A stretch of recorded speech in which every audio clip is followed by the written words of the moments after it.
In seeking the origins of the Panther, regarded as one of the finest medium tanks of the Second World War, we must turn back to examine the consequences for the German army, and in particular the tank arm, of Hitler's momentous decision to order the Wehrmacht eastward against the Soviet Union. At 0300 hours, on June 22, 1941, the eastern horizon from the Baltic coast to the foothills of the Carpathian Mountains was lit up by the fire from a barrage of 6,000 heavy guns, providing the overture to Operation Barbarossa, the German assault on the Soviet Union and the greatest land invasion in history. 3 million men with 3,350 tanks and supported by some 2,000 aircraft of the Luftwaffe poured across the frontier, bent on employing the now well-tested Blitzkrieg formula to defeat the USSR in a rapid campaign which Adolf Hitler expected to last no more than a few months.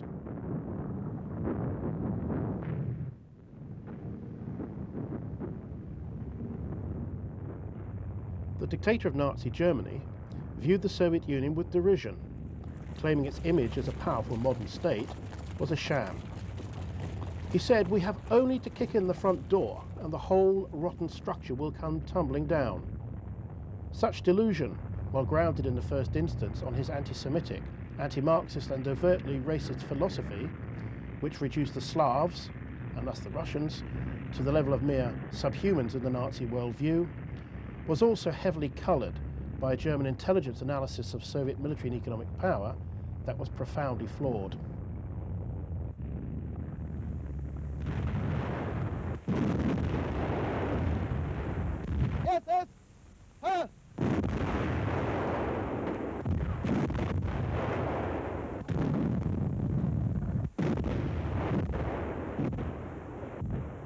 This analysis, which underlay German planning for Barbarossa, was remarkable more for what it did not know about this new enemy than what it did.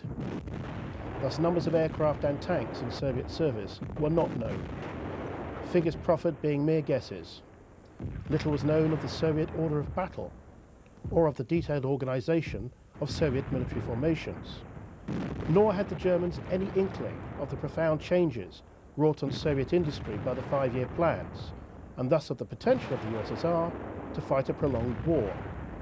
In short, the German armed forces had plunged into war with the Soviet Union, sustained only by the unsubstantiated conviction that the Red Army was not fit to engage in a modern conflict and would be unable to defend itself against the most modern and effective war machine in existence.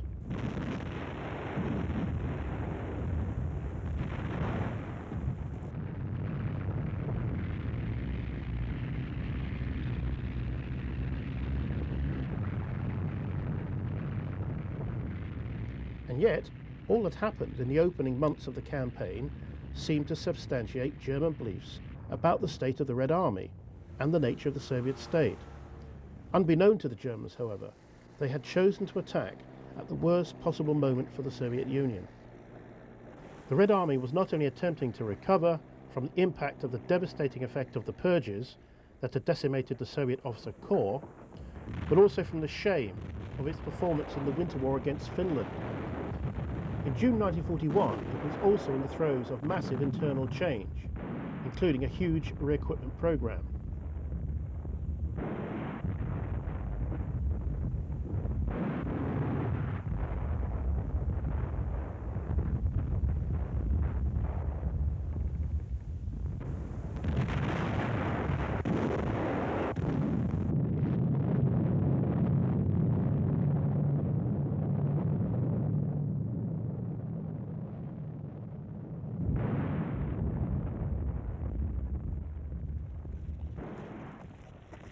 Although the German panzer columns tore through the Soviet defences, driving deep into the hinterland and encircling hundreds of thousands of Russian troops in massive pockets within weeks of the opening of the campaign, there were more than a few indications that led many Germans to realise that this new war in the East would be quite unlike that fought the summer before.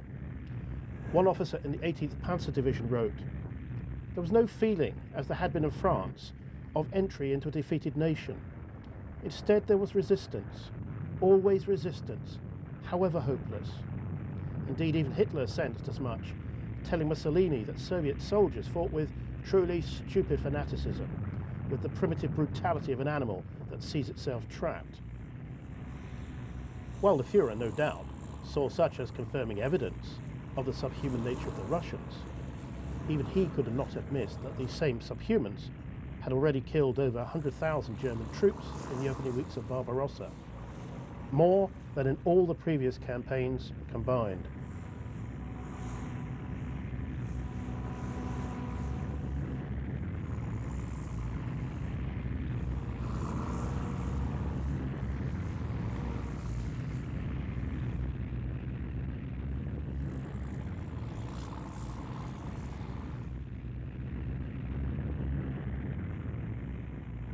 Nor were the Germans oblivious to the seemingly endless numbers of Soviet divisions that made their appearance on the battlefield, only to be fed into the German mincing machine, then replaced by more.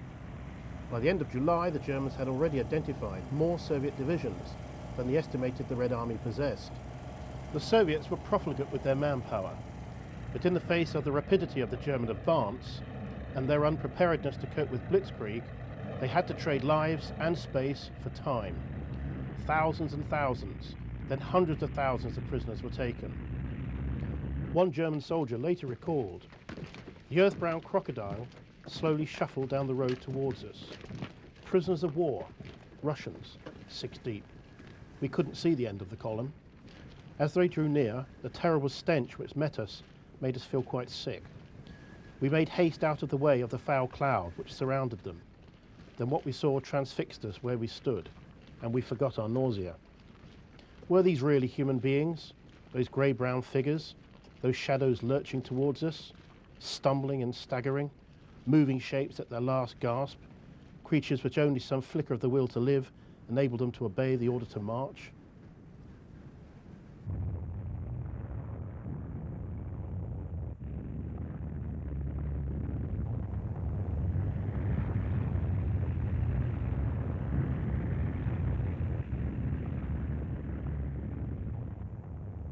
On July the 16th, less than a month after the beginning of Barbarossa, the city of Smolensk, just 200 miles from Moscow, fell to the panzers of Generals Hoth and Guderian.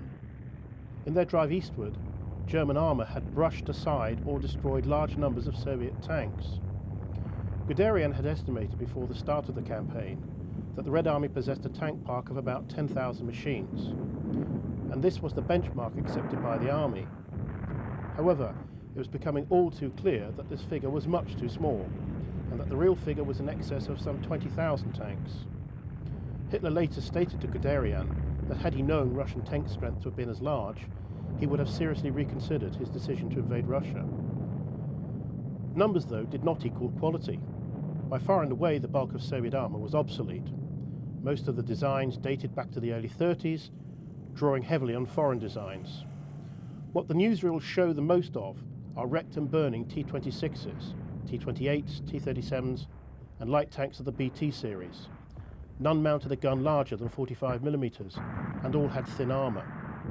The short-barrelled 50mm gun of the Panther Mark III and the short 75mm gun of the Panther IV had no difficulty destroying these tanks, and the footage herein shows large numbers of these tanks destroyed and on fire. Even the 20mm cannon of the Panther II light tank and the 37mm gun on the Panzer 38T had no difficulty taking out these light Soviet designs.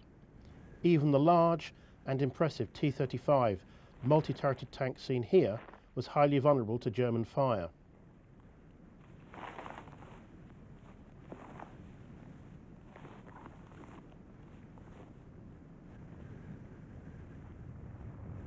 But amid this welter of obsolescence, there were a number of new designs that sent shockwaves through the Panzerwaffe. In the KV-1 and KV-2, the Soviets had two machines technologically superior to any German tank. With armour as thick as that encountered on the British Matilda, and heavy armament as well, in the case of the KV-1, a 76mm gun, and on the KV-2, a 152mm howitzer, these were truly formidable machines. Shells from German tanks bounced off the armour of these monsters. But it was the T-34 that made the greatest impression. Fast, weighing some 26 tons, with well-sloped heavy armour, and carrying a 76mm gun, it came as a revelation to the German tankers. Luckily, it was only available in small numbers and poorly employed. The T-34 being examined here is the earliest model, coming off the production line in 1940. As in France, when dealing with the heavily armoured British and French tanks, the 88mm flak gun was found to be able to deal with the new Soviet tank designs.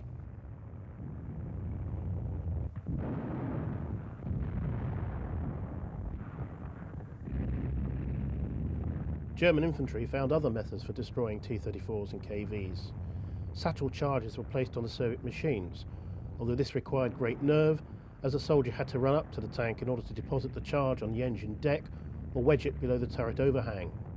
Such methods were quite often the only fallback in the absence of an effective anti-tank gun, the 37mm gun proving totally useless, as it was unable to penetrate the Soviet tank's armour.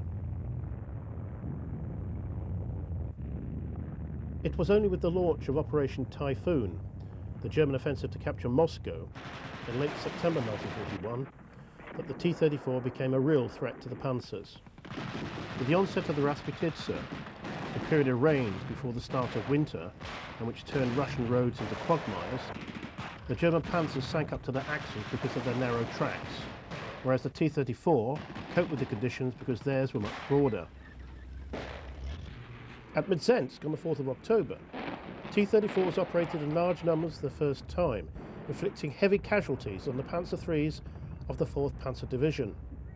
Guderian was later to comment that it was at the Battle of Midzensk that for the first time the vast superiority of the T-34 became plainly apparent to the Germans.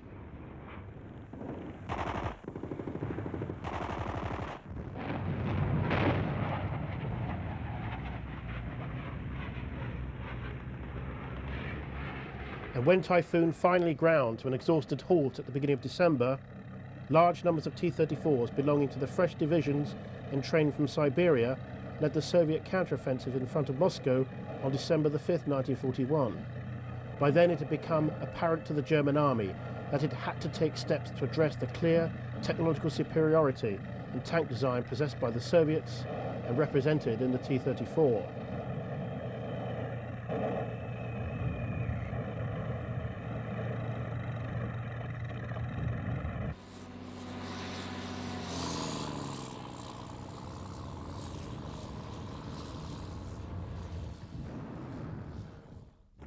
In October, a Panzer Commission met with General Heinz Guderian at Orel in Russia to consider ways of responding to the T-34, in addition to continuing development of the heavy Tiger tank. The decision was taken to proceed with production of a new medium Panzer under the designation VK-3002, contracts for which were issued within days of the return to Germany. The initially favoured design from Daimler-Benz clearly reflected the influence of the T-34, with heavily sloping armour and turret mounted far forward on the hull. On May the 15th, 1942, Hitler acceded to the recommendations of a report that favoured production of the alternative design submission from the MAN company. The prototype MAN Panther incorporated the many changes foisted on the design team in the course of the new Panzer's development. Weight had grown to 45 tons, and the tank now mounted the longer and more formidable 75mm L-70 gun. Contracts were issued in September 1942 for 1,000 Panthers, with the first leaving the MAN works in January 1943. Parallel production lines were set up with Daimler-Benz, MNH, and are seen in this still at Henschel of Kassel. It was at the latter concern that a very brief glimpse of one of the new Panther medium tanks, seen just beyond the target in the foreground, was captured on newsreel in May 1943. The new Panther had a very short gestation period, from drawing board to production line in just over a year. There was much optimism that this new tank would provide the Panzerwaffe with the technical edge on the Eastern Front it had hitherto lacked. The first model of the Panther was the Type D, identifiable by its drum-type commander's cupola with lid hatch and machine gun flap on the left side of the glacis. In other respects, such as armour thickness, it was to remain the same on all preceding models. 80mm for the frontal plate, 120mm for the gun mantlet, and 40mm on the sides. The early Model A mounted a new turret with a cast cupola with 7 periscopes. The later A saw the introduction of the machine gun ball mount in the glacis. Introduced in March 1944 was the G, which was to remain in production until war's end. The combat debut of the Panther during Operation Citadel in July 1943 was decidedly inauspicious. This last German offensive in the east was meant to be a limited affair, fought over a very restricted geographical area and rapidly concluded. But in terms of the actual number of tanks and forces allocated, it was a major commitment of scarce resources at a time when the scope of the war was widening dramatically. In part, it was to address this quandary that Citadel was launched. The task of the offensive was to destroy the great Soviet salient at Kursk and eliminate the vast Soviet forces therein, thus shortening the front line and freeing up panzer divisions for transfer to the west to deal with the expected Allied landings on the mainland of Europe. Originally planned for the spring, Citadel was repeatedly delayed to allow for adequate numbers of Ferdinand assault guns and Tiger and Panther tanks to be assembled. For Hitler believed that only with their presence in sizable numbers could a favourable outcome to the battle be assured.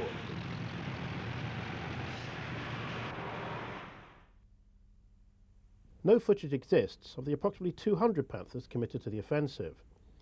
Organised into tank battalions 51 and 52, and under the command of Major von Lauchert, the Panther Regiment was subordinated to the Großdeutschland Division during Citadel. On paper, the Panther Regiment represented the most powerful armoured unit at Kursk, but its effectiveness was to be severely inhibited by its premature commitment to battle.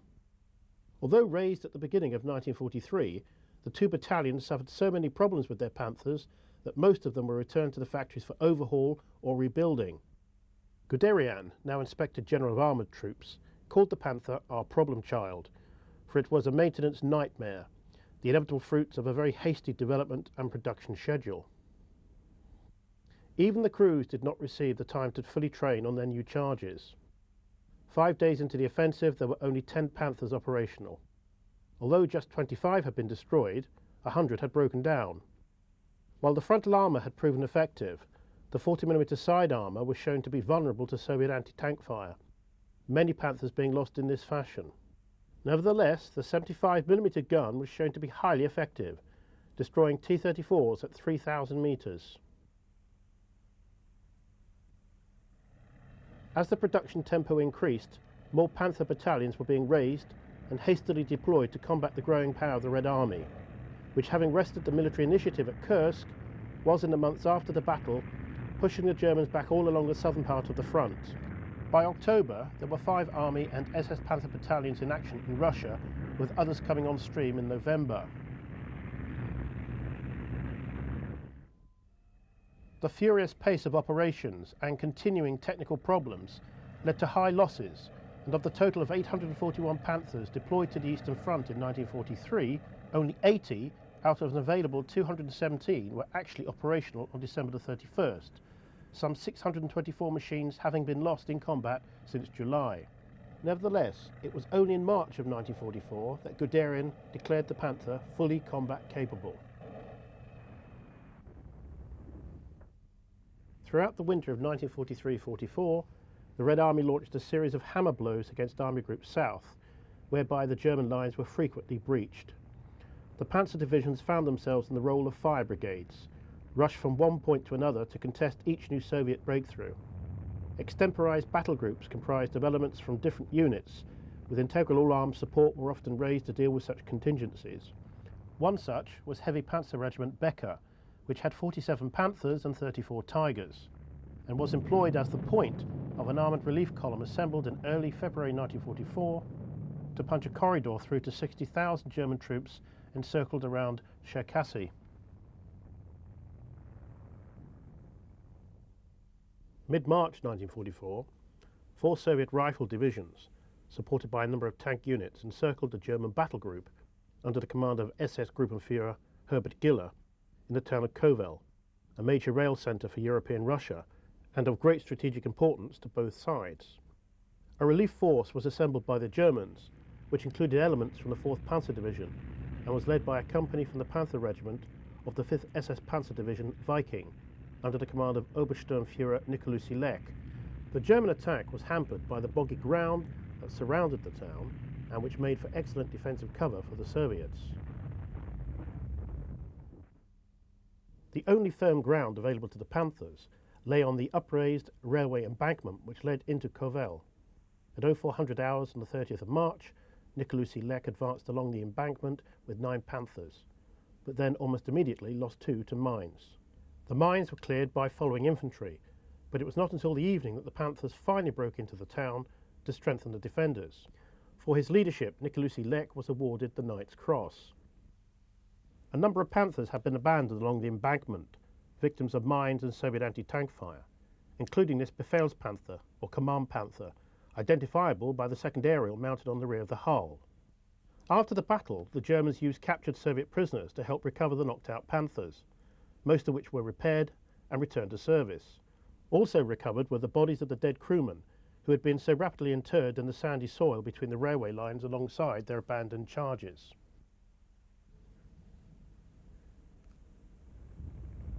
Kovel was finally relieved on April the 5th by a further attack involving Panzer IVs and assault guns from the 3rd Panzer Division, along with other Panthers from Viking. These broke through the strong Soviet defences, covering the northern approach to the town along the Kovel-Brest-Litovsk road.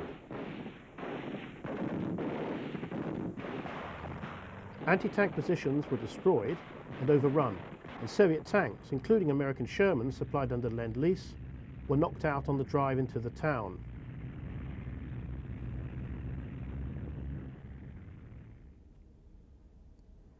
At the end of August 1944, the Soviet summer offensive had all but destroyed Army Group Center and carried the Red Army to the borders of Poland. It was here that a propaganda company film team recorded footage of heavy fighting as the Germans desperately attempted to halt the Soviet drive westward. By this stage of the war, Waffen-SS units were given particular prominence when filming, and on this occasion the PK team have focused on a localized counterattack by the 5th SS Panzer Division Viking. Under the command of Sturmbannführer Maedres, elements of the Panther Battalion, supported by Panzer IVs, deployed to attack an advanced Soviet armoured unit of T-34-85s and JS-2 tanks that have occupied a number of nearby villages. Fire is opened on the Soviet positions by Vesper and Hummel self-propelled guns. The Panthers begin to move towards the target using their speed to move rapidly from one fire position to the next. Grenadiers then follow up in their armoured half-tracks, ready to mop up Soviet infantry in advanced positions. Panthers engage Soviet armour, while the Grenadiers move forward to flush out other Soviet infantry that have gone to ground in the cornfields.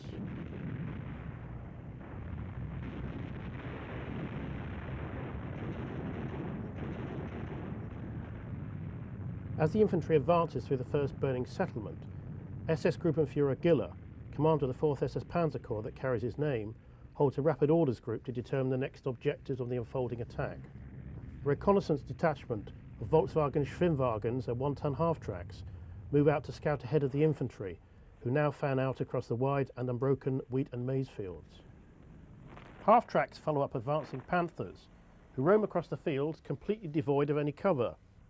It is the measure of the secondary role played by air power on the Eastern Front that German armour could still operate in this fashion, underneath a sky empty of Soviet aircraft, while far away in Normandy, such an operation would have caught the immediate attention of Allied fighter bombers. Viking's Hummel detachment has moved up and brings other Soviet positions under fire from their 150mm guns.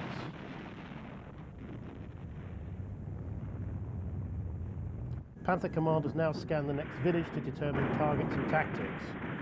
Fire is then opened, and shortly thereafter Viking grenadiers enter the village to find a large number of destroyed and fiercely burning T-34-85s and JS-2s. The latter was a heavy tank introduced in the spring of 1944. Its 122mm gun was one of the few weapons that could easily penetrate the frontal armour of the Panther. But the very high muzzle velocity of the 75mm L-71 gun still allowed the Panther to effect a first-round hit and penetrate the turret armour of the Soviet heavy tank at 800 metres. As this distance was clearly a long way within the range of the Russian tank's heavy gun, other factors such as training, the quality of German optics and command and control procedures went into play in order to bring about the sort of results seen in this footage.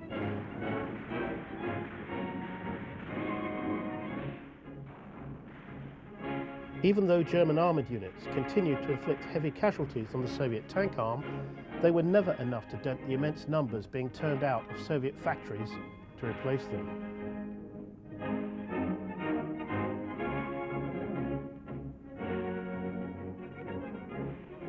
Further to the north, the 3rd Panzer Army, having been pushed back into Latvia and Lithuania by the 1st and 2nd Baltic fronts, was engaged in fierce defensive fighting. Panther battalions fought alongside Tiger companies, and the footage even gives a glimpse of a couple of surviving Panzer IIIs and early Mark IVs. The limited counterattacks being undertaken by these German units, though successful in eliminating local breakthroughs, had no impact on the wider picture. Soviet pressure continued to build, and within a matter of weeks, 3rd Panzer Army was fighting in East Prussia, with 16th Army holed up in Kurland. Nevertheless, in the tank battles fought by Panther crews, there must have been many occasions when others did what this crew is doing, acknowledging their good fortune and offering up thanks to Krupps for the effectiveness of their armour plate. On the 6th of June 1944, the long-awaited Allied invasion of Europe took place with virtually unopposed landings on the coast of Normandy. Under a massive air umbrella, the Allies managed to land 150,000 men and 500 tanks by day's end. Rommel's insistence that the invasion could only be defeated on the beaches vanished in the absence of a strong panzer force in proximity to the Normandy coast. This in turn the consequence of a squabble within the High Command in the west as to where the panzers should be stationed, as well as reflecting the long-held view that the Allied landings would take place in the Pas-de-Calais. Even after June the 6th, Allied misinformation would continue to reinforce the German belief that another landing was expected in that region. Even before D-Day, and certainly thereafter, Allied air power was employed to paralyse the movement of German traffic on the ground, with the Luftwaffe long swept from the skies in France. Once ashore, the Allied task was to reinforce the lodgement area, bringing over forces from England as soon as possible, so as to build up Allied strength to combat the inevitable German reinforcement in Normandy. German attacks on the 6th had been cursory. 21st Panzer Division had moved against the British-Canadian landing beaches and received a bloody nose. On the following day, the 12th SS Panzer Division was in action against the Canadians, effectively blocking the drive to seize Caen, originally targeted for capture on D-Day itself. Ultimately, the battle for Caen would become the linchpin for the wider Battle of Normandy. As Allied forces moved inland off the beaches, they rapidly came up against one of the intractables of the campaign, and to which little or no thought had been given in the planning stage of the invasion.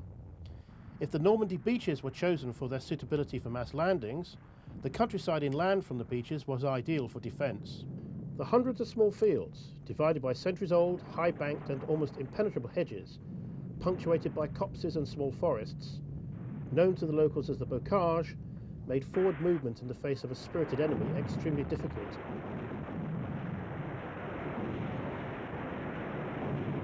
The Allied air campaign to halt the daylight movement of German reinforcements to Normandy, especially by the Panzer divisions, is no better illustrated than by reference to the travail of the Panzer Lehr Panzer Division. As one of the most powerful armoured units in France, it was ordered to make for Caen on the 6th of June and travel in daylight. Due to the constant bombing and strafing from Allied aircraft, the forward units did not arrive until the 8th, and the division was not fully in place until some days later.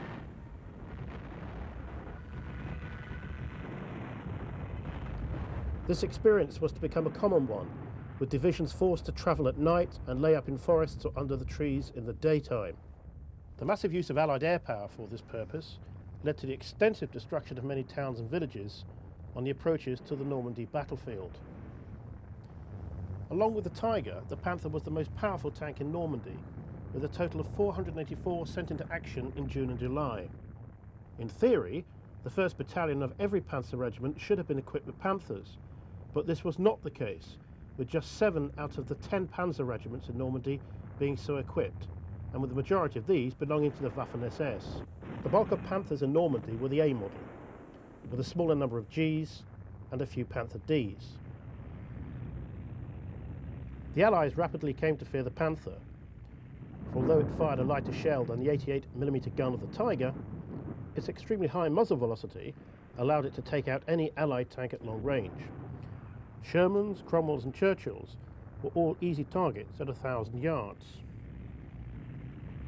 The vulnerability of Allied tanks to the Panther and Tiger nearly became a political scandal in the United Kingdom, with Field Marshal Montgomery having to intervene to insist that the threat posed by the German tanks was overblown and that Allied tanks were well up to the task expected of them.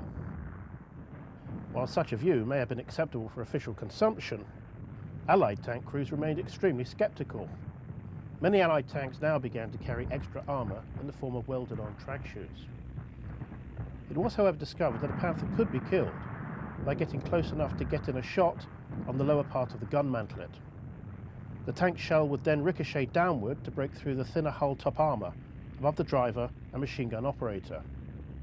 American tankers also discovered that a shell ricocheting off the ground in front of the Panther might penetrate the lower hull armour. As both these methods required the Allied tank to get well within the Panther's gun range, it took a brave crew to attempt such a tactic.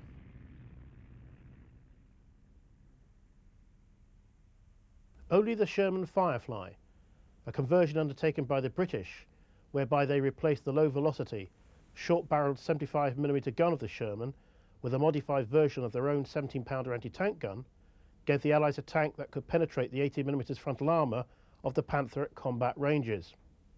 Fireflies were issued on the basis of one per troop of 4 Shermans.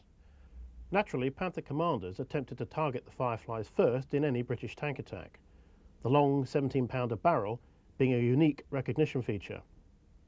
Tank crews often tried to disguise this so as to render the tank less obvious. Fireflies were successful in destroying Panthers, as is seen in the still of a knocked-out Model A in the Odom Valley. Until the arrival of the American M26, with its 90mm gun just before the end of the war, the Firefly remained unique in its ability to take on and kill the big German cats.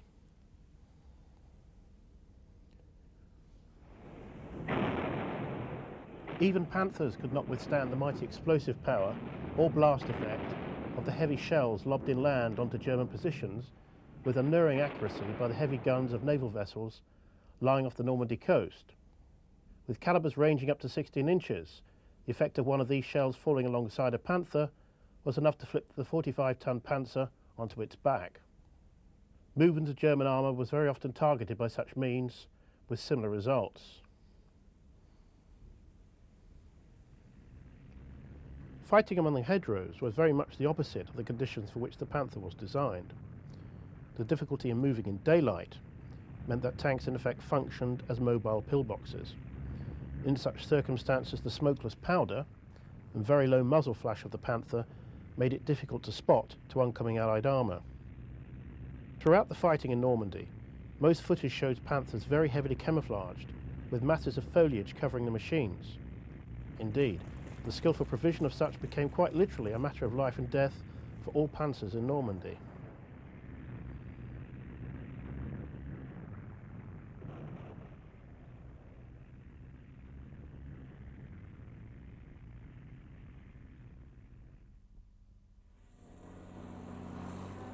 Even as the Allies were grinding down the German forces in Normandy, the propaganda ministry saw fit to show the comparative testing of a Panther against an Allied tank, even though that chosen was an M3 Lee, which was no longer serving in armoured divisions in Europe.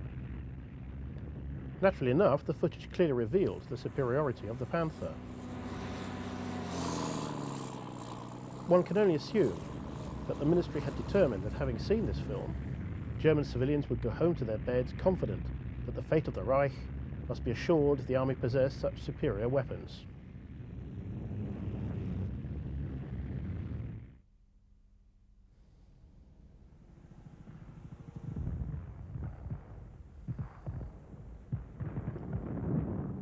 German veterans of the Normandy campaign always recall to their horror the overwhelming impact on ground operations of Allied fighter bombers. In particular, the RAF Typhoon, which carried 8 60-pound rockets, had an explosive power that could defeat even a Panther.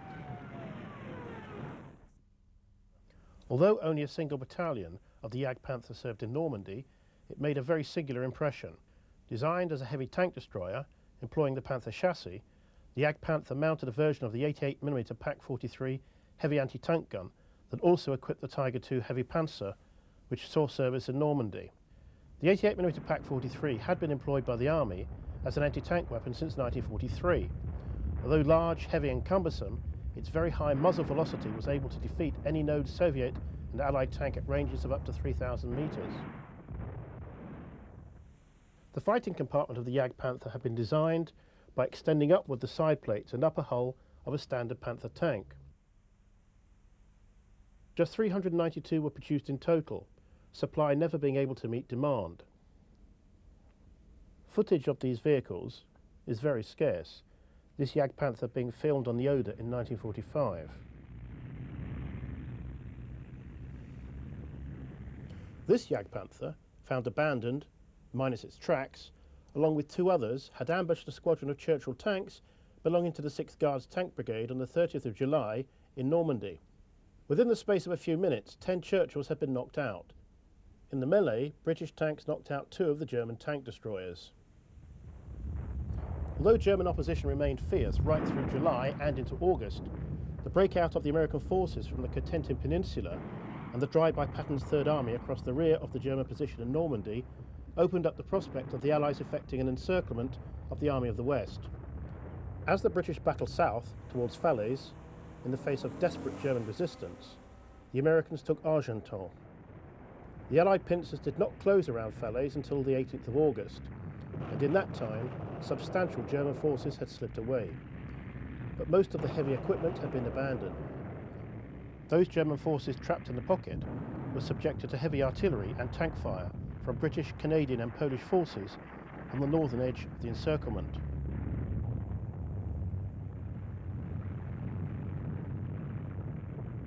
To the south, American forces delivered their own heavy bombardment. The Germans, however, continued to offer heavy resistance. Destruction within the pocket was mounting, as British and American fighter bombers also rocketed and strafed the Panzers, lorries and horse-drawn wagons parked end to end on the roads leading into Falaise.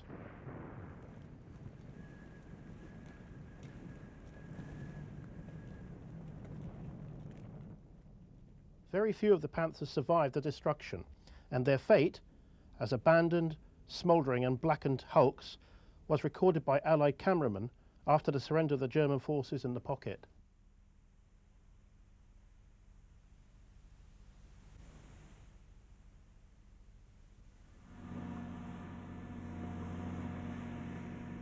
Those forces that did escape from Falaise now set off at speed to reach the Seine bridges. Surviving heavy equipment was nursed through the narrow roads whilst under constant attack from Allied fighter bombers.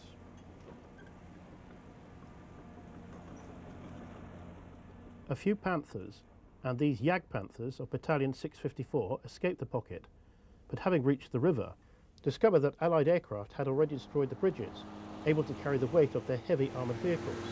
They were thus unable to cross. Only light vehicles could be taken across on the rafts or use the hastily constructed pontoon bridges. In such circumstances, the tank crews had little choice but to blow up their machines.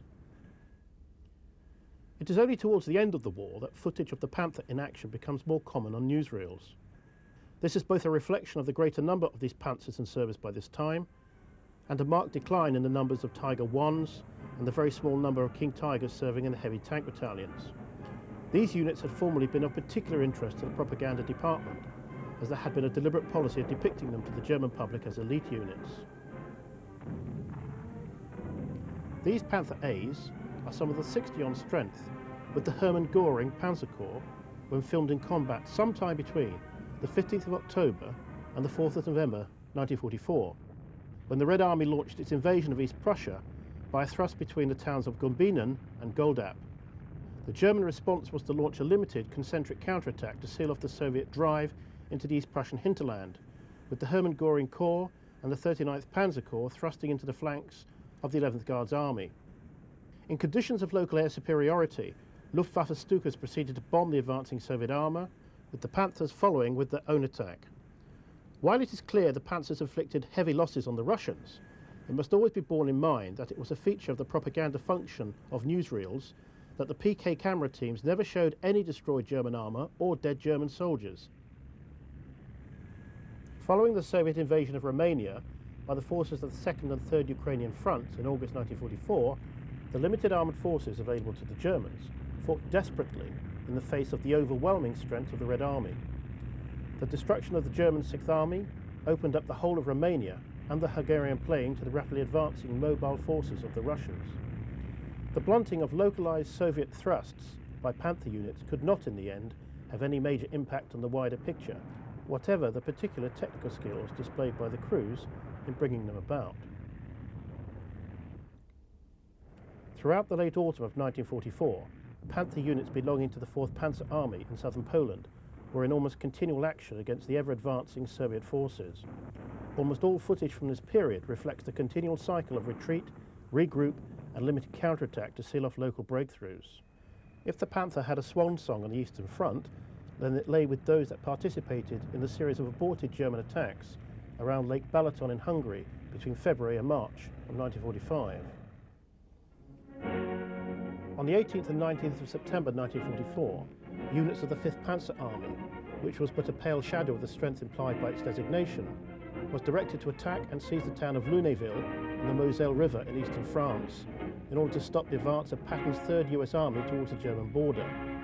The few Panthers available for the attack, mainly Model Gs, came from the 112th Panzer Brigade. Although Lunéville was taken, a subsequent attack on the US 4th Armored Division was stopped with the loss of 50 tanks. This unique footage from newsreel has captured an early recovery version of the Panther, towing an even rarer Jagd Panther. This abandoned Panther G clearly shows the one-piece armoured side plate characteristic of this model. What cannot be seen is the new rear deck design, the revised forward hull and deleted driver's hull flap, replaced by a periscope. The new chin gun mantlet is most prominent. 3,740 Model Gs were built by war's end. Although Hitler had expressed his desire to launch a major offensive in the West, even while his troops were still in retreat from France, it was only in October that full planning began. The intention was to drive 2 Panzer armies through the weakly defended Ardennes, cross the River Meuse, and thereafter drive for Antwerp, splitting the US forces in France from the Anglo-Canadian forces in the Low Countries. This, Hitler believed, will force an Allied evacuation from the continent. Priority in the supply of all new Panthers was given to those units allocated to take part in the offensive. On December the 15th, the day before the offensive began, Panther's strength stood at about 400 machines, out of a total of 1,200 tanks to be employed in the attack. Shortly after the opening of the offensive, given the somewhat prosaic title Autumn Mist, but better known to posterity as the Battle of the Bulge, 6th SS Panzer Army and 5th Panzer Army both reported early gains, as it was clear that the Allies had been taken by surprise. But progress rapidly slowed in the face of very poor conditions. Narrow, icy roads, fog and heavy snow, as well as stiffening resistance from American troops. By the 24th of December, 5th Panzer Army was making fair progress in the south, but further advance westward was hamstrung by a tenacious American defence at the town of Bastogne, which refused to surrender. On the 26th, a relief column from the US 3rd Corps relieved Bastogne. Von Rundstedt had already wanted to call the offensive off, but Hitler refused, and by the 28th, the German momentum was spent. Tanks were running out of fuel and being abandoned. The wooded countryside of the Ardennes, with its opportunity for using cover, making it easy to stalk tanks, which is what many American tanks and tank destroyers did, was not the best environment for the Panther, which could not use its long-range gun to best effect.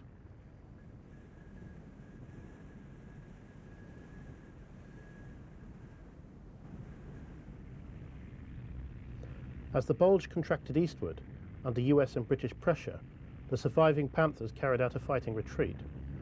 Although the Panther was undoubtedly the best medium tank in the battle, it was never available in sufficient numbers to cancel out the more numerous Allied armour. Even so, Allied losses amounted to a few thousand tanks and other vehicles, roughly 10% of the effective Allied strength in Europe at this time.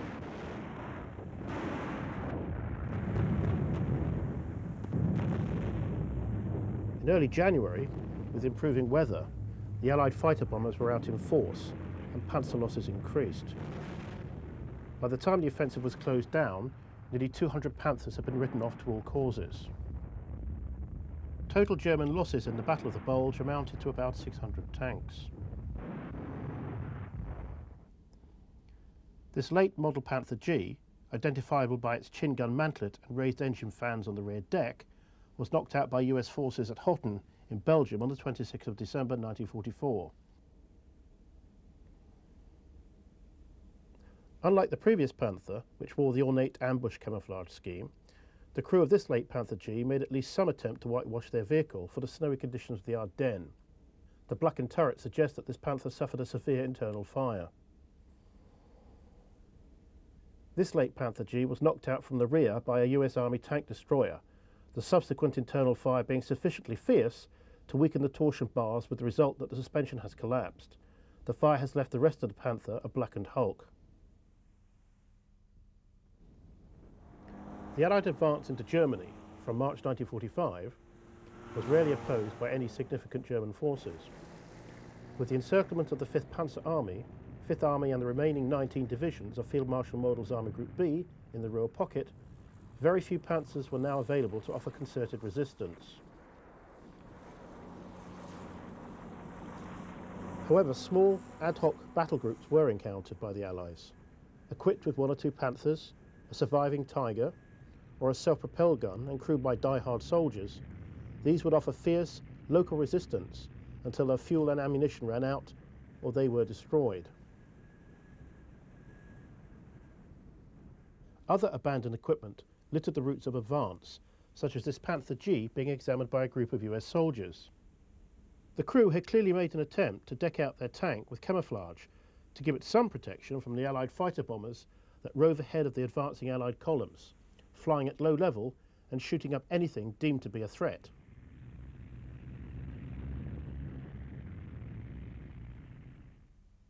Here a late model Jagdpanther, based on the Panther G chassis, has been knocked out by a US Army M36 tank destroyer. The M36, mounting a 90mm gun, was one of the few Allied vehicles that could penetrate both the frontal armour of the Panther and Jagdpanther. One of the very rare Panther variants encountered by the advancing Allies was a late model Panther G using the steel road wheels derived from the Tiger II. The fire in this Panther has evidently collapsed the torsion bars, leading to the pronounced droop at the rear of the tank.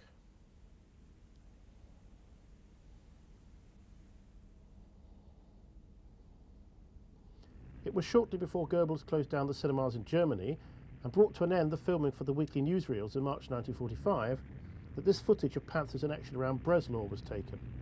All are late model Gs and are painted in an unusual camouflage scheme.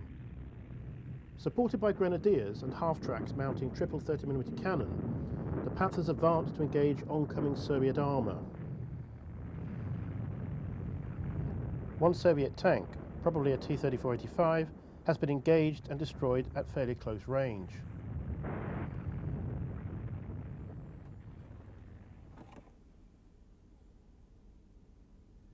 The final Soviet offensive to capture Berlin opened before dawn on April 16, 1945, with a massive artillery barrage of 8,000 guns and rocket launchers.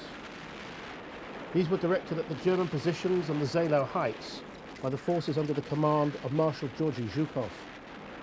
Further to the south, his great rival, Marshal Ivan Koniev, launched his own offensive by 1st Ukrainian Front some 75 minutes later. For 3 days, the Germans skillfully held off Zhukov's forces. The 88mm guns and panzer units of Panthers and King Tigers destroyed large numbers of Soviet tanks, the western banks of the Oder becoming a mass graveyard of shattered Russian armour.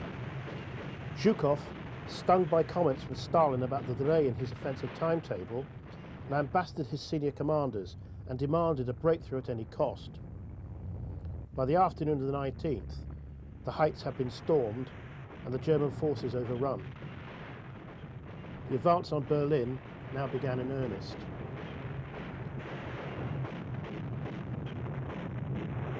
Overhead, the Red Air Force pounced on the retreating German columns, streaming back towards Berlin.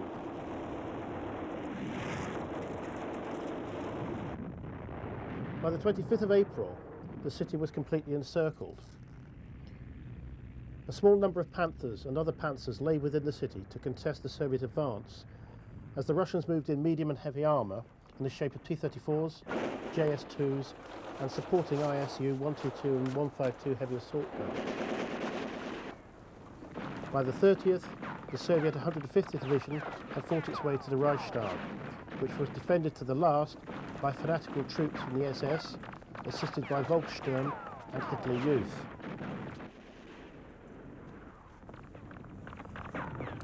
At 22:50 hours, a small party of Soviet troops scaled the stairs to the roof of the Reichstag building and unfurled the flag in symbolic triumph for the USSR's victory over Nazi Germany.